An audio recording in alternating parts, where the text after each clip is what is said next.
কিরে কি করেছিস? মোর কবুতর জন্য এক না খুঁত নেম,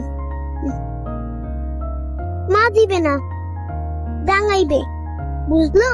তার জন্য আগত সরে রাখনু, যাতে মা টিন না পায়। টের পাইলে যে ডাঙাইবে। কিরে তোর কবুতর কত বড় রে? বেশি বড় না, একটু উড়া শিখেছে। নে মা ধর। আজ কি দিছে রে স্কুলত? গম, সামনের মাসে বলে টাকাও দিবে। তাইলে তো ভালোই, যা গরজ যা। এই হারামি, এগুলা কি চুরি করে এটা তুইছিস? নয়, কবুতরের জন্য। সারাদিন খালি কবুতর কবুতর, নবাবের বেটি।